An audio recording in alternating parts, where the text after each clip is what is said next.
Guys guys मैं इस समय पर ऋषिकेश में आ चुका हूं और मैं आपको जानकारी देना चाहूंगा अपनी वीडियो के माध्यम से, अपनी ब्लॉग के माध्यम से, कि ऋषिकेश में राम झूला कौन से सन में बना था। उस चीज़ के बारे में हम आपको जानकारी देंगे और ऋषिकेश में आप क्या चीज़ घूम सकते हैं उसकी एक सही जानकारी, सही अपडेट के साथ में हम आपको देंगे।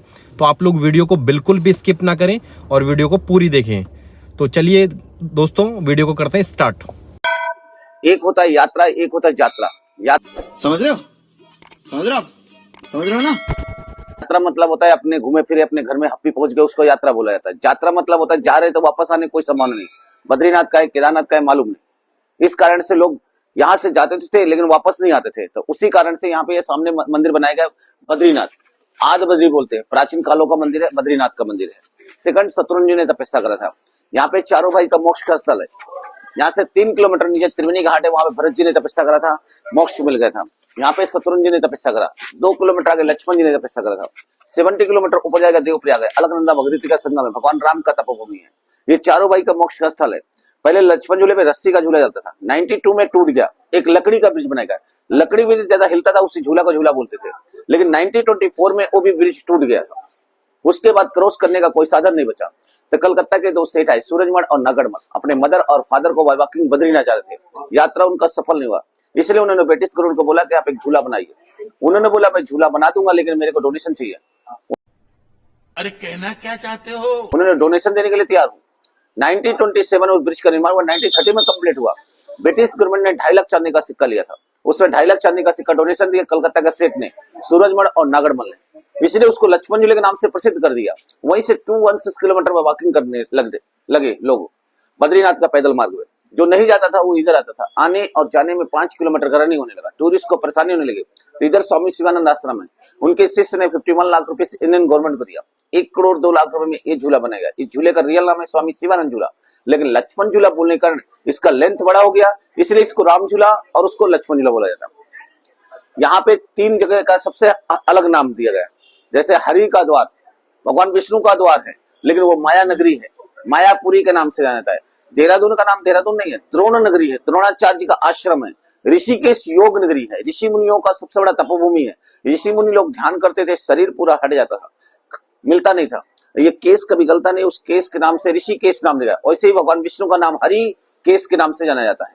अभी ये सामने देख रहे हैं मूर्ति, ये बद्रीनाथ का मूर्ति है। इसके बगल में शत्रुंजय जी का मूर्ति है। ये सबसे प्राचीन और ऐतिहासिक मंदिर है। वहां जाएंगे, चप्पल जूता उतारेंगे, अंदर जाकर दर्शन।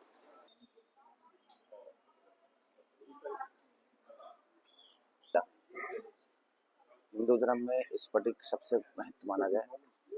ये पहाड़ी देख रहे हैं ना ऊपर में, सर ऊपर देख रहे हैं ना, ऊपर साफ सुथरा नहीं। ये बोट से भी आ सकते हो। 40 रुपीज की चलेगा, 2 लोगों का टिकट लगेगा, इधर लाकर छोड़ देगा। तो गाइस हम पहुंच चुके हैं राम झूला। आ गए हैं, श्री राम झूला इसका नाम है। और ये स्वामी शिवानंद महाराज जी ने 51 लाख रुपए इंडियन गवर्नमेंट को डोनेशन दिया था, तब ये ब्रिज बनाया गया। 1985 में निर्माण हुआ, 1986 में बन के तैयार हुआ। ये मणिकूट का रेंज है, ये पहाड़ी दिख रही है, ये मणिकूट का रेंज है। और इधर साइड में शिवालिक का रेंज है। और इधर हिमालय का स्टार्टिंग पॉइंट अभी आता नहीं, यहाँ से 255 किलोमीटर ऊपर जाएगा तो आपका जोशीमठ से स्टार्टिंग हिमालय आता है। भाई मजा आया, और मैं ये जो मजा है हिंदुस्तान के हर व्यक्ति। और ये गंगा रिवर है, इसमें 3 रिवर है, अलकनंदा, मंदाकिनी, भागीरथी, तीनों का रिवर आता है। यहाँ से गोमुख से निकलता है गंगा, ऋषिकेश आया, ऋषिकेश से हरिद्वार गया, हरिद्वार से आपका कानपुर, प्रयागराज और आपका वाराणसी, गया, कलकत्ता और गंगा सागर जाके एंड हो जाता है। ये पूरा हिमालय का स्टार्टिंग से लेके गंगा सागर तक का एंड होता है। ये सबसे बड़ी नदी है, इसलिए इसको गंगा नदी बोला जाता है। ये जीवित समाधि स्वामी शिवानंद महाराज जी का। ये MBBS थे ना, डॉक्टर थे, लेकिन ऋषिकेश में संत बन गए थे। प्रयागराज में गंगा, जमुना, सरस्वती का है, लेकिन 2 ही नदियां दिखती हैं। एक नदी तो लुप्त है, वो लुप्त हो गई, सरस्वती। कभी लाइफ 40 करोड़ प्रयागराज, मालूम है ना? मैं अभी बताऊं, नहीं अभी मैं बताऊंगा यहाँ पे। लास्ट ये यस, ओके, नो प्रॉब्लम। अभी मैं आपको स्टार्ट करूंगा यहाँ पे मंदिर पे, पूरी पांडव कहानी में वो आएगा। केदारनाथ क्यों स्थापना हुआ, बद्रीनाथ का स्थान क्यों, बद्रीनाथ से 3 किलोमीटर का माना गांव क्यों बना, ये सारा चीजें वहां पे आएगा। ये सामने मंदिर पे बताएंगे, क्योंकि उसमें पांडव कहानी पे है। पहला स्टार्टिंग पांडव ने कहां से करा था, देहरादून से। ये राम झूला है, नहीं वो जानकी झूला, नया झूला बनाया गया। उधर 2 किलोमीटर आगे था लगा है, ये रास्ता चला गया बद्रीनाथ 216 किलोमीटर।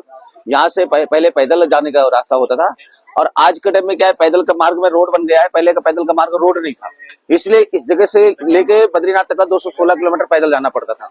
स्टार्टिंग पॉइंट यही रामझूले से होता था। और यहाँ पे अभी चल रहे हैं स्वर्ग आश्रम एरिया आ गए हैं। ये पूरा एरिया में स्वर्ग आश्रम है, जिसपे आपको रामेश्वरम मंदिर दिखाऊंगा जो सबसे ज्यादा प्राचीन है।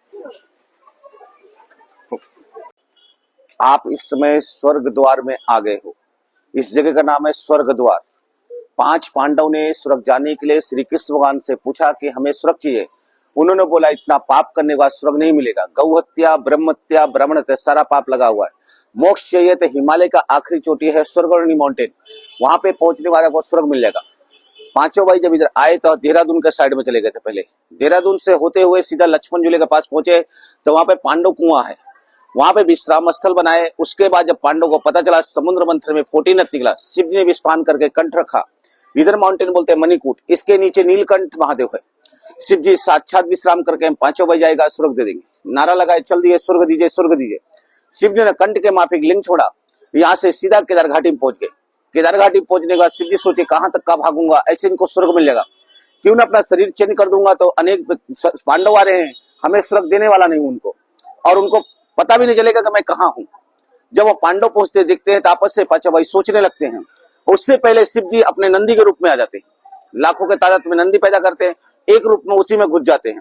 जब वो पांडव ने देखा कि नंदी तो नंदी दिखाई दे रहे और आइस के सिवा और नंदी के सिवा कुछ दिखाई नहीं दे, एक काम करिए भीम, दोनों माउंटेन में से पैर रखो, एक एक नंदी को पैर के अंदर करो। लास्ट में शिव जी होंगे, कभी मनुष्य के पैर के अंदर नहीं आएंगे। एक एक करके डालने लगे। लास्ट में शिव जी बचे। शिव जी सोचे अब मैं पकड़ा जाऊंगा, एक काम करता हूँ हिमालय के अंदर घुस जाता हूँ, स्वर्ग देने वाला नहीं। इतना धड़ खाली हिमालय में गया गला, तभी ये पूछ पकड़ लिए। पांचों भाई ने खींचा, इतना धड़ उनके हाथ में गया, इतना धड़ जो अंदर गया था, अंदर अंदर पश्चिमात काठमांडू नेपाल पहुंच गया। ये जो धड़ बचा पीठ कर केदारनाथ पे स्थापना करने लगे। गौ हत्या, ब्रह्म हत्या, ब्राह्मण पाप समाप्त हो गए, स्वर्ग नहीं मिला। पांडव ने श्राप दिया, जो पीपल यहाँ पे आएगा जिसके अंदर छल कपट गलत भावना, कभी केदारनाथ का दर्शन नहीं पाएगा। जिसके अंदर कोई खोट नहीं पाप नहीं, केदारनाथ जाएगा वापस चलेगा। इसलिए गौरी कुंड से 14 किलोमीटर वॉकिंग करना पड़ता था, लेकिन कलयुग का पाप वहां भी बढ़ा, वहां भी नष्ट हो गया 2013 में। इसी कारण से आज 20 किलोमीटर का पैदल यात्रा बनाएगा, 20 किलोमीटर। लेकिन पाप धुलने के बाद स्वर्ग नहीं मिला तो एक एक भाई करके हिमालय पे चलने लगे। बद्रीनाथ जाएंगे तो वहां से 3 किलोमीटर आगे जाना, माना गांव है। बद्रीनाथ को नर और नारायण शिला बोला जाता है। नर शिला में आपकी गाड़ी रुकेगी, नारायण शिला में बद्रीनाथ विराजे हुए हैं। वहां से 3 किलोमीटर आगे माना गांव है, वहीं पे आखिरी जो हिंदुस्तान के गांव है, वहीं पे आधा किलोमीटर का रेंज में सरस्वती धारा बहता है। पूरे वर्ल्ड के अंदर कहीं भी सरस्वती दिखता नहीं है, हाफ किलोमीटर का रेंज में। भीम ने पत्थर का शिला लेके आया और उसी को भीम शिला के नाम से जाना जाता है। जैसे उन्होंने लगाया, चढ़ने लगे, भीम अर्जुन देखा कि पांचाली जब बहने लगी तो उसे पकड़ने की कोशिश कर उसी सरस्वती में चले गए थे। 3 व्यक्ति बचे, स्वर्ग और माउंटेन के ऊपर चले जा रहे। जो पलट के पीछे देखता धरती में समाता चला गया। एक को स्वर्ग जाना था जिसका नाम था धर्मराज तीर, लेकिन उन्होंने भी एक झूठ बोला था, अश्वत्थामा मारा गया द्रोणाचार्य से, इसलिए उनका एक अंगूठा गल गया, उनका पूरा शरीर स्वर्ग में चला गया। इसलिए इस पूरे नाम स्वर्ग का नाम धर्मशाला आश्रम खोले से स्वर्ग आश्रम का नाम दिया। असली 4 धाम बोलते हैं बद्रीनाथ, द्वारकाधीश, जगन्नाथपुरी, रामेश्वरम। कहते हैं इंसान 3 दर्शन नीचे कर ले, लास्ट में बैकुंठ जाता है तो उसको मोक्ष की प्राप्ति मिल जाता है। यमुनोत्री जाते हैं, ये हिमालय का 4 धाम है। यमुनोत्री है पहला स्टार्टिंग पॉइंट, फिर गंगोत्री है, फिर उसके बाद आपका केदारनाथ है, लास्ट आपका बद्रीनाथ है। बद्रीनाथ दर्शन करने के बाद सरस्वती धारा अवश्य जाना चाहिए। स्वर्ग माउंटेन, वहीं से रावण ने बोला था स्वर्ग में सीढ़ी लगाऊंगा, इसलिए स्वर्ग में सीढ़ी तो नहीं लगा पाया, कल के चक्कर मारा गया, लेकिन कल कभी उसका आय निकाला गया, लेकिन कल नहीं आया, इसलिए स्वर्ग माउंटेन बोला जाता है उसी को। ये रामेश्वरम है, सेकंड रामेश्वरम बोलते हैं। फर्स्ट रामेश्वरम दक्षिण भारत साउथ में, ये सेकंड रामेश्वरम। यहाँ पे शालिग्राम शिवलिंग पे दर्शन करना, जल चढ़ाना बहुत बड़ा महत्व मिलता है, लेकिन शिवलिंग को कभी परिक्रमा नहीं करना चाहिए। आधे में होता है शिवा, आधे में होता है पार्वती, मस्तक में होता है गंगा माँ। जब जल छोड़ते तो ओम नमः शिवाय का नाम लेते, वो धरा जाता है गोमुख, उसको डाकने से गंगा माँ और पार्वती माता का अपमान होता है, इसलिए शिवलिंग का प्रदक्षिण नहीं करा जाता है। और ये छोटा सा पेड़ है रुद्राक्ष का, रुद्राक्ष ट्री है। दोस्तों वीडियो लंबी होने के कारण वीडियो को करते हैं यहीं पर स्टॉप। पूरी जानकारी के लिए आप लोग पार्ट 2 जरूर देखें। वीडियो अच्छी लगे तो वीडियो को कर दीजिएगा लाइक, चैनल को कर लीजिएगा सब्सक्राइब। Okay, thank you.